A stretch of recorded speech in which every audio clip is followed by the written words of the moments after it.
Class 12 के बच्चे ध्यान दें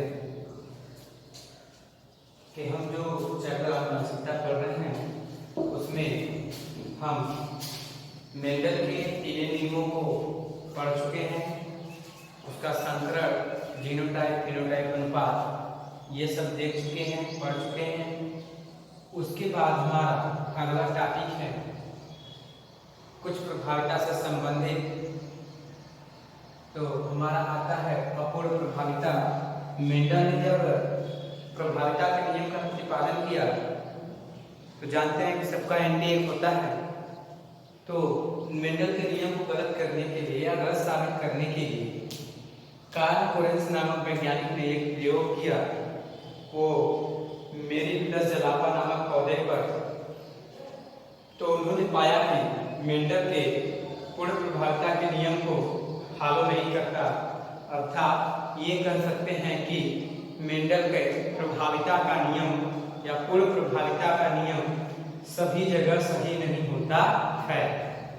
तो उन्होंने क्या किया कि मेरीपिलस जलापा के पौधे पर एक सफेद और एक लाल रंग के दो पुष्प वाले दो पौधों के विपरीत जनकों के बीच उन्होंने संकरण कराया। तो यौवन पीढ़ी में गुलाबी पौधा प्राप्त होता है तथा जब इन यौवन पीढ़ी में प्राप्त गुलाबी पुष्प वाले पौधों का संकरण उन्होंने आपस में कराया तो यौवन पीढ़ी में उन्हें 4 पौधे प्राप्त होते हैं, जिनमें से एक लाल, 2 गुलाबी एवं एक सफेद प्राप्त होता है।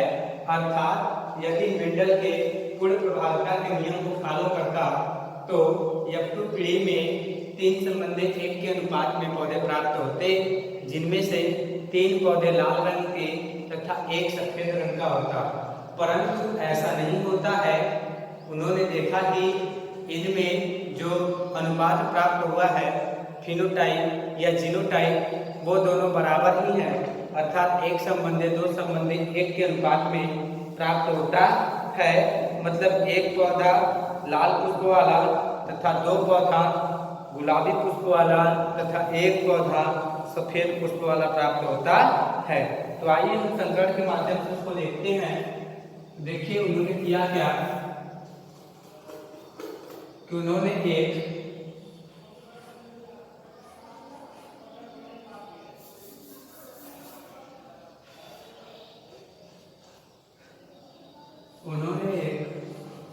लाल वाला चार डब्ल्यू ले लें या रेड।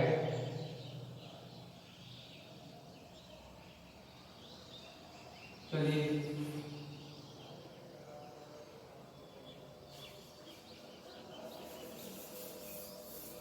ये हम एक लाल पुष्प ले लेते हैं और एक सफेद ले लेते हैं। मान लेते हैं लाल वाले का जो जीन है वो कैपिटल डब्ल्यू है, सफेद वाले का स्मॉल डब्ल्यू है। ठीक, अब जब इनमें से युग्मक निकालेंगे तो ये हमारा युग्मक निकलेगा।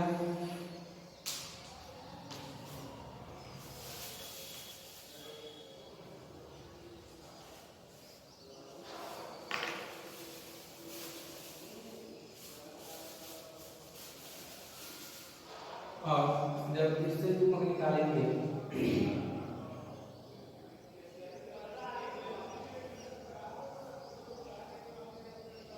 ये स्मॉल डब्ल्यू निकलेगा।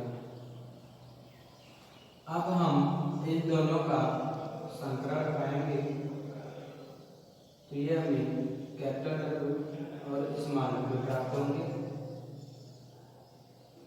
जिनके पुष्प का रंग गुलाबी होगा।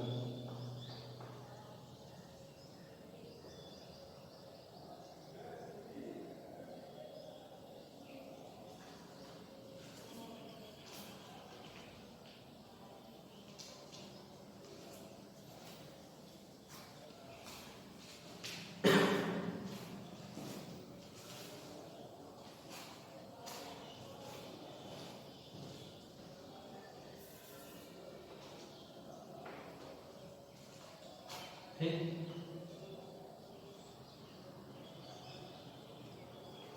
अब जो F1 3 में हमारे पौधे प्राप्त हुए हैं कैपिटल W और स्मॉल w के, इनके बीच हम पुनः संकरण कराएंगे।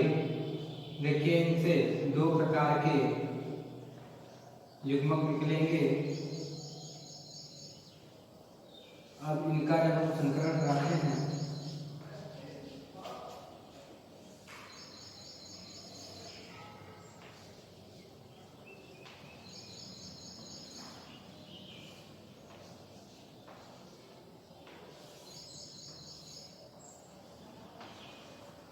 ठीक है, तो ये जो हमारा कैपिटल W है ये लाल पुष्प वाला है और ये तो जो बीच के हैं ये गुलाबी पुष्प वाले हैं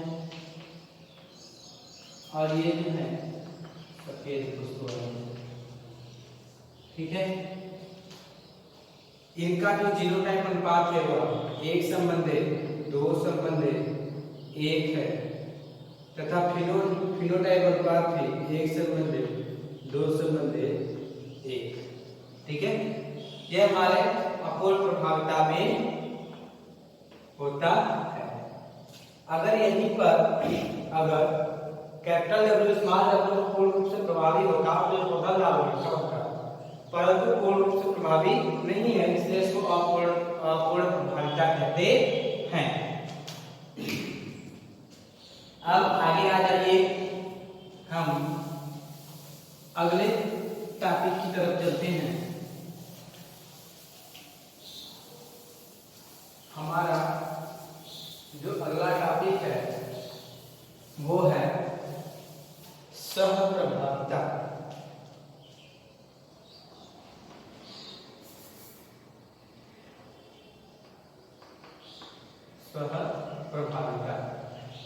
सहप्रभाविता का मतलब आप नाम से स्पष्ट हो रहा है।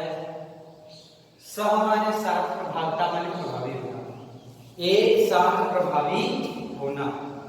मतलब इस प्रकार के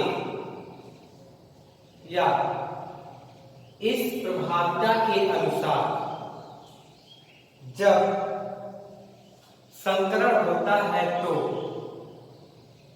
दोनों ही जीन एक साथ मिलकर अपने प्रभाव को प्रतिलक्षित करते हैं, जिससे एक नए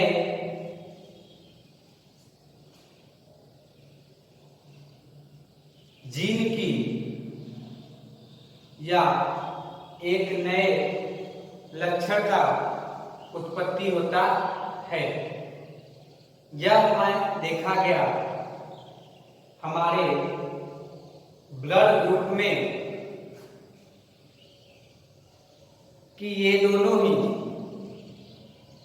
एक दूसरे के साथ मिलकर के एक साथ अपने लक्षणों को प्रदर्शित करते हैं, जिससे एक नया ग्रुप तैयार होता है।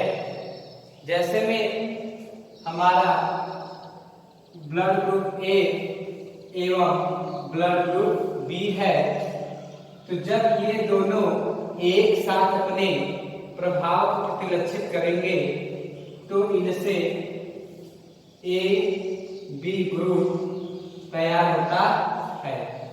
अगर ये अपने आप को प्रतिलक्षित करता तो हमारा ए मिलता, अगर ये प्रतिलक्षित करता तो बी मिलता, परंतु इन दोनों के सहभागिता से ही हमारा ए बी ब्लड ग्रुप प्राप्त हुआ है। इसी को कहते हैं सह प्रभाविता। ठीक है, देख लीजिए, हम इसको थोड़ा क्लास के माध्यम से दिखा देते हैं आप सभी को।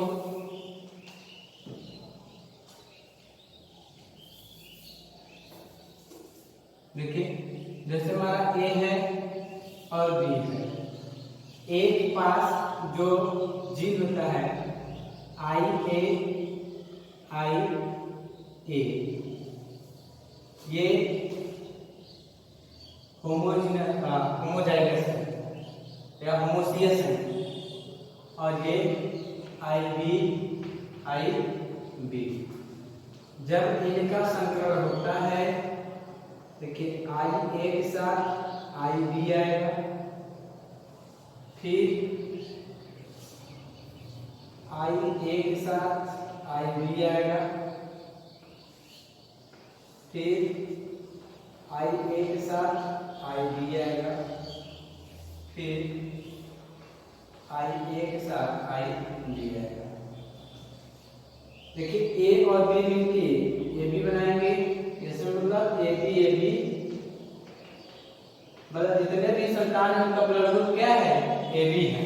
अगर ये होमोसियस है तो, अगर ये हेटेरोसियस या जाइगोसियस होते तो अलग होता है।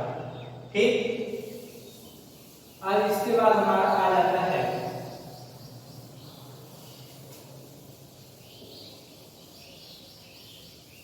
अगला,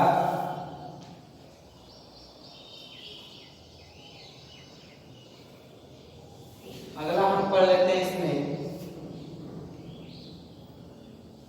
लिंग निर्धारण। लिंग निर्धारण, सेक्स डिटरमिनेशन।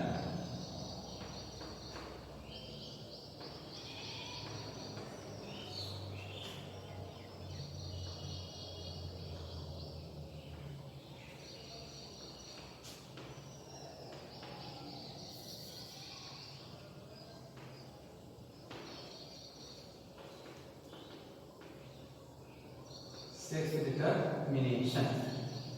तो देखिए लिंग निर्धारण को लेकर के बहुत अवधारणाएं रही हैं, जिसमें सबसे पहला अवधारणा हमारा आता है जो हमारे गांव में बहुत समय से आता चला रहा है। अगर हम इसको कहें तो हमारे गांव या गांव के लोगों के अनुसार की अवधारणा से ये माना जाता है कि जो मनुष्यों को पुत्र या पुत्रियां प्राप्त होती हैं, यह भगवान का देन या ग्रह नक्षत्रों की क्रिया विधि के माध्यम से होता है। परंतु ऐसा नहीं है, परंतु ऐसा नहीं है। सन 1902 ईस्वी में मैकल नामक वैज्ञानिक ने एक सिद्धांत का प्रतिपादन किया जिसे कहते हैं लिंग निर्धारण का गुणसूत्रीय वाद। उन्होंने बताया कि मनुष्य में दो प्रकार के गुणसूत्र पाए जाते हैं, एक होता है समजात गुणसूत्र तथा दूसरा लिंग गुणसूत्र। और इन्होंने बताया कि पूरे एक मनुष्य में पूरे गुणसूत्रों की संख्या 46 या 23 जोड़ी होती है, जिसमें से 22 जोड़ी ऑटोसोम तथा 2 जोड़ी जिसमें से 22 जोड़ी ऑटोसोम तथा 1 जोड़ी सेक्स क्रोमोसोम या एलोसोम होते हैं। इन्होंने बताया कि जो समजात गुणसूत्र होते हैं, समजात गुणसूत्र संरचना, आकृति एवं माप में एक समान होते हैं नर और मादा दोनों में, तथा जो लिंग गुणसूत्र होते हैं ये नर एवं मादा में अलग अलग होते हैं। तथा इन्होंने यह भी बताया कि जो ऑटोसोम होते हैं ये हमारे शरीर के या शारीरिक कोशिका के परिवर्धन में भाग लेते हैं, तथा जो लिंग गुणसूत्र होते हैं वह लिंग का निर्धारण करते हैं।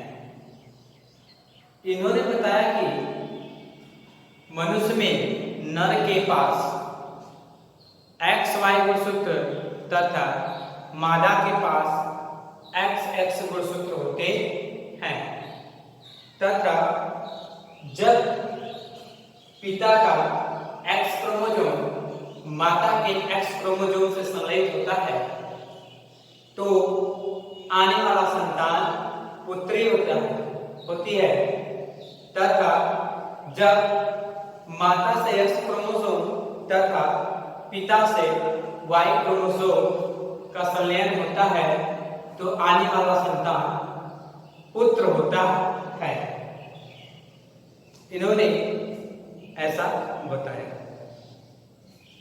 तो ये मनुष्यों की बात थी। हमें पढ़ना ये है, खास करके लिंग निर्धारण में, मनुष्यों में लिंग निर्धारण, पक्षियों में लिंग निर्धारण तथा कीटों में लिंग निर्धारण। तो आइए हम मनुष्यों के लिंग निर्धारण में कैसे होता है उसको सेक्स क्रोमोसोम के माध्यम से देख लेते हैं। तो इधर नर हो गया और मादा, यानी हम इनको पुरुष लिख सकते हैं और इधर महिला लिख सकते हैं। ठीक, नर के पास एक्स वाई गुणसूत्र है, मादा के पास एक्स एक्स गुणसूत्र है। ठीक, अब देखिए जब हम इनका क्रॉस कराते हैं तो एक्स एक्स से संलग्न होगा, फिर एक्स एक्स से मिलेगा, फिर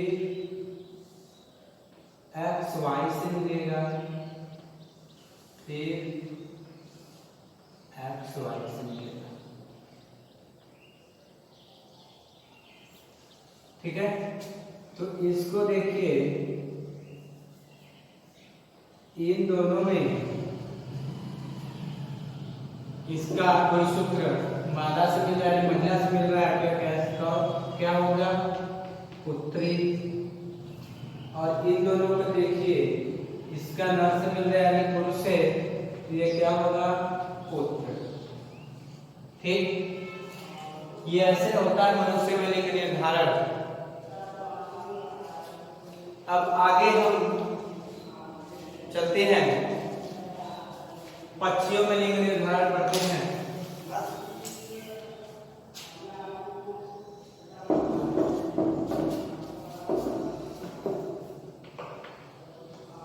पक्षियों में लिंग निर्धारण,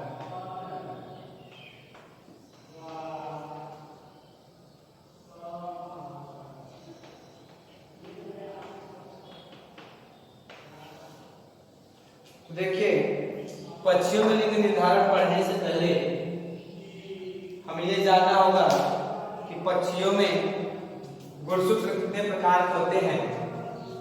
तो लिंग निर्धारण के लिए मेनली मुख्य रूप से दो ही गुणसूत्र होते हैं, एक नर और एक मादा, वो भी लिंग गुणसूत्र में। तो जो पक्षियों के पास नर का गुणसूत्र होता है वो होता है जेड जेड, और जो मादा के पास गुणसूत्र होता है वो होता है जेड डब्ल्यू। अब इसके बाद अगर हम इसका क्रॉस से निकाले, डायग्राम बनाए, जेड के साथ जेड आएगा, फिर जेड के बाद जेड से जेड, जेड से डब्ल्यू मिला, जेड डब्ल्यू, फिर जेड से जेड, फिर जेड डब्ल्यू। मतलब जब नर से जेड और मादा से जेड की प्राप्ति होती है तो आने वाला जो संतान होता है वह नर होता है, तथा जब नर से जेड और मादा से डब्ल्यू प्राप्त होता है तो आने वाला संतान मादा होती है। ठीक, अब देखिए नर मादा, नर मादा, यह हमारा पक्षियों में लिंग निर्धारण। अब इसके बाद हमारा बचता है कीटों में लिंग निर्धारण।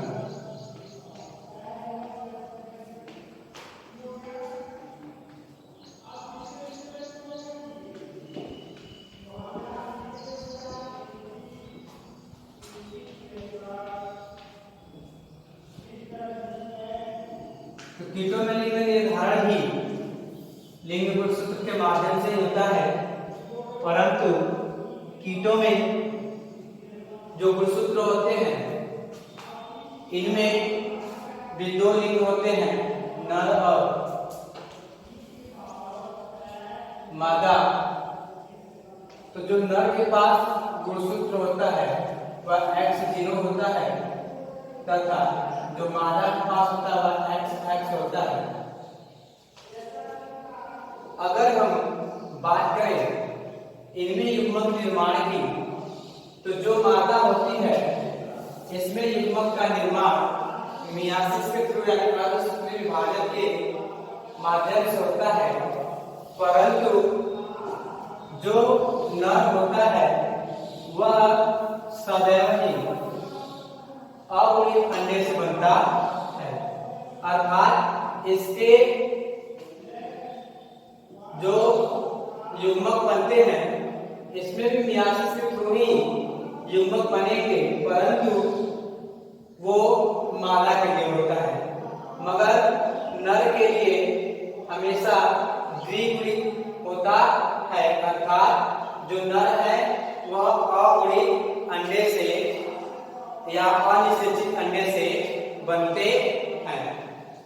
देखिए X और X मिलेंगे तो ये मादा, फिर XX मिलेंगे तो XX यह भी मादा, X0 अर्थात नर, फिर X0 अर्थात नर।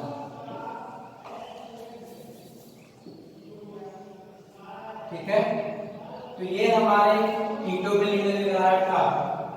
और यहाँ से क्वेश्चन बोर्ड में पूछा जाता है, यही नर वाला क्वेश्चन पूछा जाता है कि जो मधुमक्खी होती है या भ्रूण मधुमक्खी या नर मधुमक्खी होती है उसका विकास होता है तो दिया रहता है निषेचित अंडे से या निषेचित अंडे से या द्विगुणित अंडे से, तो सीधे सीधे अनिषेचित अंडे से इसका नर मधुमक्खियों की क्या होती है, विकास होता है, तथा निषेचित अंडे से मादा मधुमक्खी बनती है। ठीक है, तो आज के लिए इतना ही। अब कल हम आगे जो पढ़ेंगे आगे की वीडियो में, इसके बाद पढ़ेंगे लिंग, सेक्स लिंग इनहेरिटेंस। ठीक है।